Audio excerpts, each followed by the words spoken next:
I honestly didn't think that I would be on here sharing a story like this, but here I am, with my own peculiar story to share. This is the story of how I exacted revenge against my horrid mother-in-law and eventually cut her out of me and my baby's life. My name is Mia, and I gave birth to my daughter Macy 1 year ago. I feel like enough time has passed for me to be able to comfortably share this story, as I was going through a lot. But now that I'm in the clear and well away from everything that went down, I'm ready to share this. It was supposed to be one of the greatest days of my life after my sweet 16th birthday, my graduation ceremony, my engagement party, my wedding, and my dinner party that was to celebrate my landing a well-deserved promotion. This was the next momentous thing to celebrate with unbridled love and care and comfort. Any mother would know that I'm talking about giving birth to my first child. I have always wanted to be a mother, which made the idea of finally meeting my baby and introducing them to the world an even sweeter anticipation. Unfortunately, though, I didn't get the picture-perfect labor story. Rather, I got something that for a very long time left a bitter and sour taste in my mouth. It all started when the doctor said, "It's a girl!" Oh my goodness, oh wow, I'm speechless, she's gorgeous. Let's see Mom meet her bundle of joy. Oh, my sweet baby, I love you so much. I don't even know you, but I'm in love with you. Mom, come meet your granddaughter. Her name is Macy. All of us wondered why she hesitated to step forward and greet the new addition to the family. As she approached, we could see a clear and deep frown on her face. This all made us turn our heads in confusion. You witch! What? What have you done? You've ruined everything. The doctors and nurses inside took the hint and promptly left the room so that we could deal with this uprising commotion as a family. But honestly, part of me wished that they stayed. I knew you were a curse to our family. How could you birth a girl? A girl! Are you crazy? John, what is she talking about? Mom, what in the world are you talking about? Now look, the baby is crying. I don't care. That wench isn't any granddaughter of mine. Yuck. John, why aren't you as furious as I am? Your father is going to be livid once he hears of this. I don't know what's going on. I don't know if I'm still coming down from the painkillers, but Martha, right now you're not making any sense at all. Please, what is the issue here? Why aren't you excited to see Macy? Why are you doing this? I could just spit on both you and that baby. Okay, it's time to go. Before I could inquire any further, let alone shout back at the old hag for the awful things she was saying, John quickly escorted her out of the room, all the while trying to muffle her incessant ranting about tradition and curses and regret. I had no idea what she was on about. I thought that the old lady finally lost it, but as I would come to find out later, she wasn't crazy in a cuckoo way. She was crazy in a very evil and malicious way. Instead of celebrating this moment with my dear ones, I was crying in that delivery room with my baby in my hands, who was also mirroring my upset nature. What an awful way to introduce such a sweet and innocent girl into this already cruel world. A couple of days passed and I was discharged from the hospital. Things were awkward between John and me, and we never got the chance to properly discuss what happened, as I was still healing from the birth. We got in the house, laid little Macy to sleep, and decided to talk about what happened. There's something that I need to tell you, and the reason why I haven't told you about it till now is that it's the most stupid thing to exist in our family history. I don't even know why this is such an issue for my mother, when everyone else doesn't mind it. What's going on, John? Why did your mother act like that, and why is she sending me death threats? She's still sending those to you? She promised me she'd stop. Ugh, I don't even know how to deal with that woman. Tell me now. Well, when my mom married into the family, she was made wary of an ancient and ancestral family tradition of ours. For some reason, the Capito name has always had boys, at least for the past 7 generations. The myth is that once you marry into the Capito family, you will be destined to have boys. And according to that tradition, having boys is a blessing because, well, they carry the family name, and they're stronger and they're wiser. It's a stupid and misogynistic practice. That's why I didn't even think to tell you about it. And honestly, my family doesn't even mind having either gender. It just so happens that I only have brothers, and my dad also only has brothers. And my grandpa only had brothers. It was just a fun piece of trivia to throw at friends and acquaintances. But my mom, what was meant to be a light-hearted story about the Capito family became an obsession. Hold up a second. Let me get this straight. You mean to tell me that your mom really believes in all of that mumbo-jumbo, and she didn't get the memo that you all no longer subscribe to that? Pretty much. And the unfortunate thing is that if boys are meant to be blessings, then it obviously means that girls are supposed to be curses. My mom thinks that your womb is cursed or something because she just cannot fathom a 7-generation streak getting broken now. She believes that something wrong is happening. But it's like, it was bound to happen, you know? That's ridiculous. Tell her to grow up and get over herself. Babe, I've tried. I tried telling my dad to get through to her, but she won't budge. I honestly don't know what else to do. I was so furious. I didn't even know what to do with myself. This woman made me feel like absolute garbage for the past 3 days when I was supposed to be resting and healing and enjoying some skin-to-skin with my newborn. Instead, my mind was racing and I was unable to sleep thinking about that horrible face she made when she looked at my daughter for the first time. It definitely looked like she had some murderous intent. I don't care what you do, but I need you to know that we cannot afford to ruin Macy's childhood with a sick and twisted grandma. I know. She's crazy. I'll continue to talk to her, okay? A month had gone by, and I still hadn't received an apology from that wretched woman. At the same time, however, I also didn't receive any more annoyances and death threats. So I guess you gotta take the good with the bad. I was just grateful that I was now able to focus my full attention on Macy. The fears and dreams I had of a devilized Martha terrorizing my child had subsided. That was until we got an unexpected message from her. Martha took the liberty of emailing both John and me with a surprisingly sweet and warm message. It read, "Dearest John, dearest Mia, I would like to extend an olive branch. I'm sorry for the things I said. Please come to a family dinner. I've invited extended family members alike. Please let us all sit and properly celebrate the new life that has been graciously bestowed on us.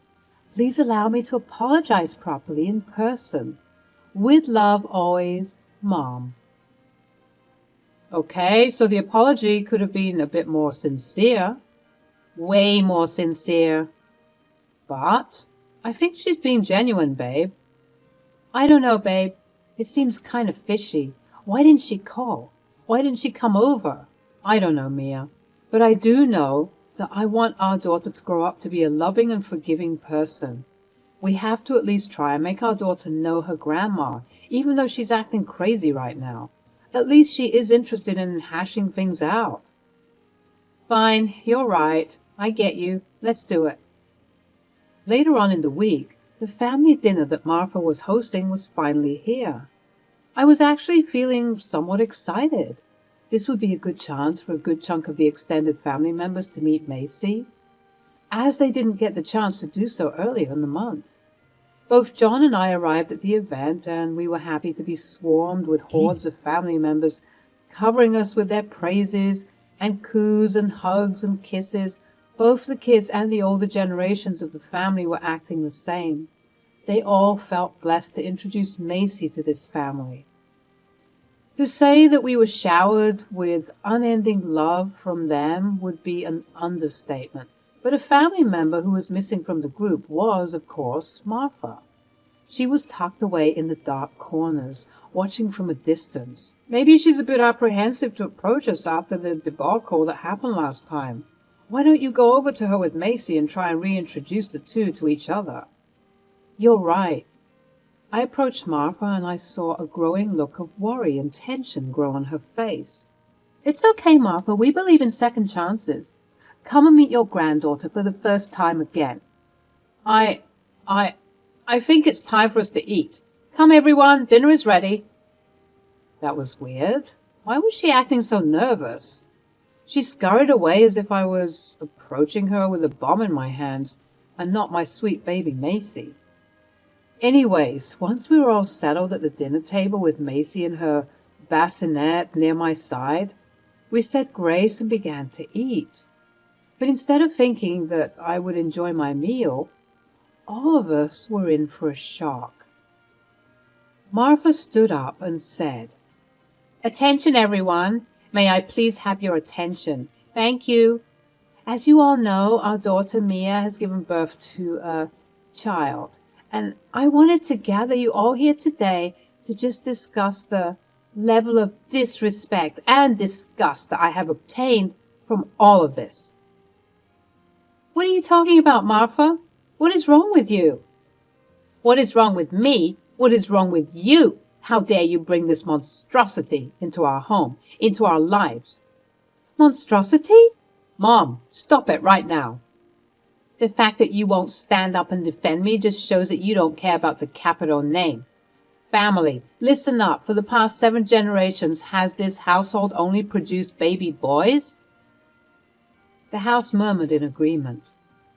So why is it now that whenever this wench came into our lives, that tradition has been broken? Have you forgotten about tradition? Have you forgotten that girls are a bad omen?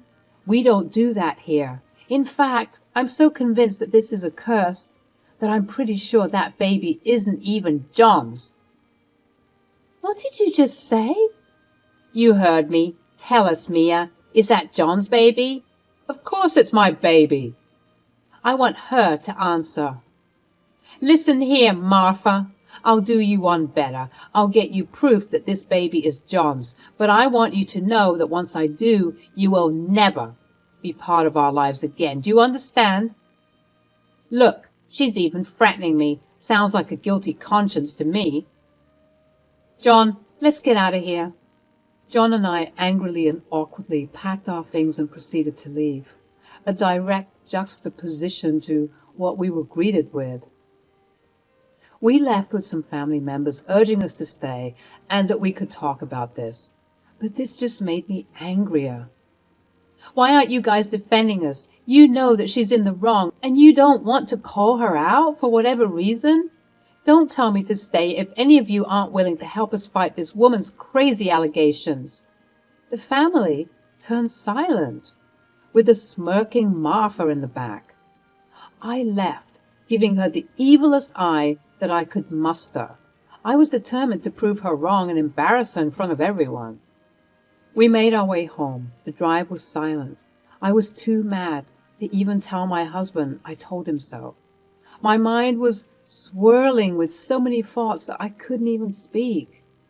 Once we got home, I didn't even feel like talking, but John was insisting. Let's talk about this. What is there to talk about? Your mother is crazy, and I told you that something was off about the whole encounter. How am I supposed to deal with her, John? And why weren't you fighting for me back there? What are you talking about? I was also upset. Maybe you were, but you definitely didn't fight for your family back there. I'm sick of feeling alone in all of this, John. Why don't you put your mother in her place? I know you can do it, but I guess you're scared. It's not easy, Mia. She is my mom. But she's crazy, John, and she's bad for Macy. I'm so sorry that you're in this position, but you're going to have to choose. Is it going to be your mom or your daughter and I? I need some time to think, okay? To say that this broke my heart even further would be an understatement. I didn't know what to do.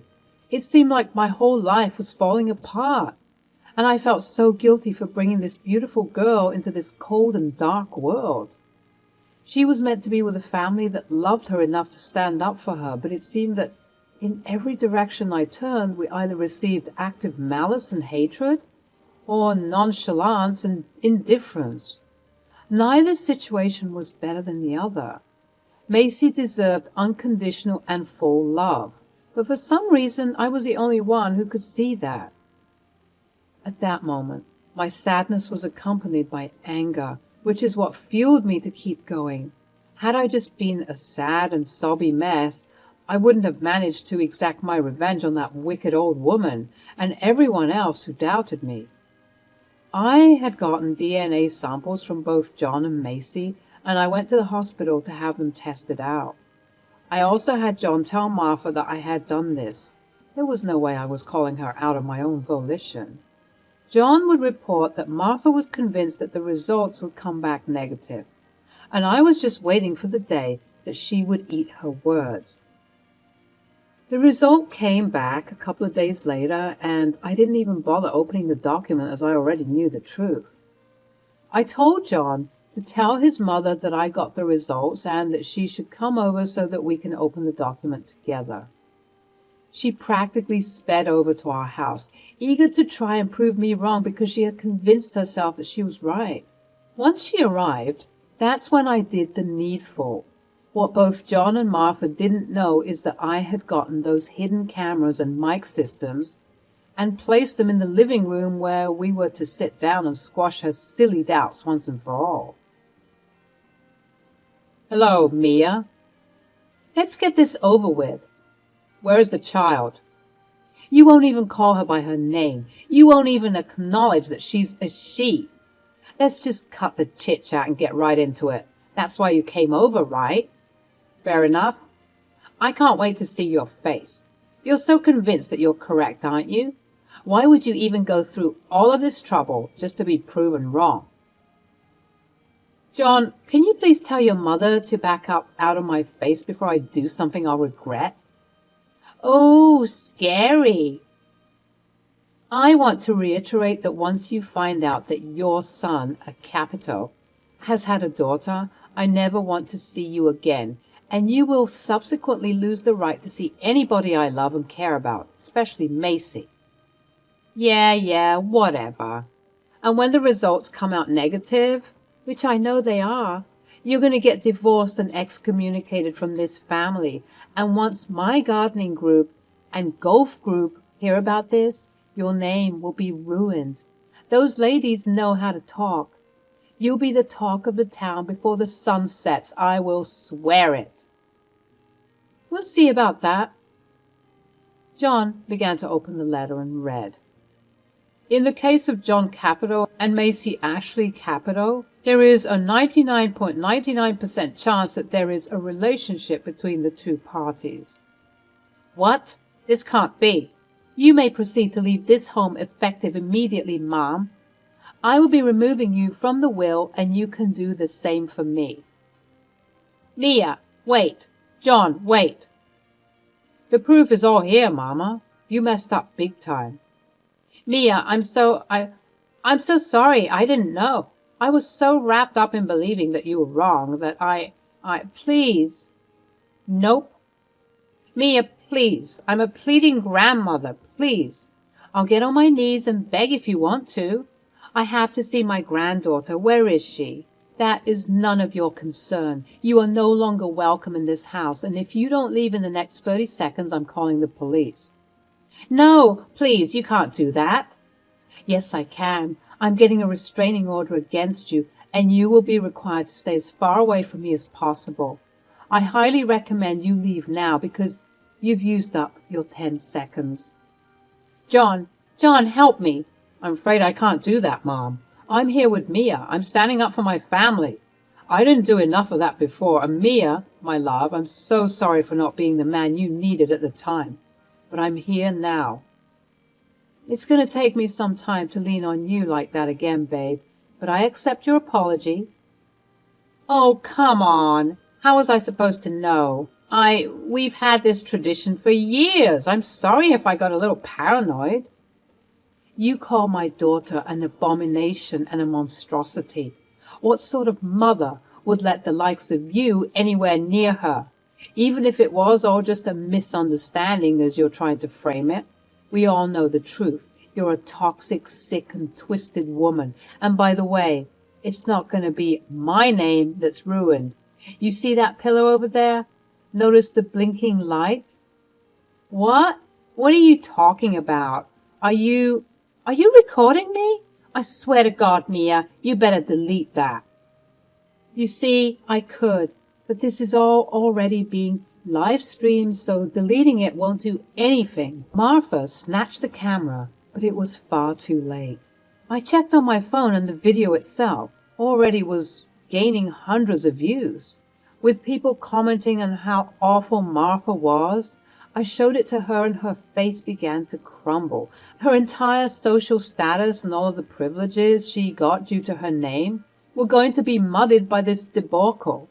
Thank God for the fast-paced notoriety that can be gained due to social media. As was promised, I ensured that I got a restraining order for my daughter and me against her crazy grandmother, and she tried her best to violate that, mourning the loss of the potentially great relationship she could have had, but chose to throw away. As for John and I, we're working on rebuilding our relationship after this. But I'm just glad that he could now see the light and see that I was right all along. My mother-in-law might have stolen such a joyous moment for me, but I swear on everything that she won't take any more moments away ever again.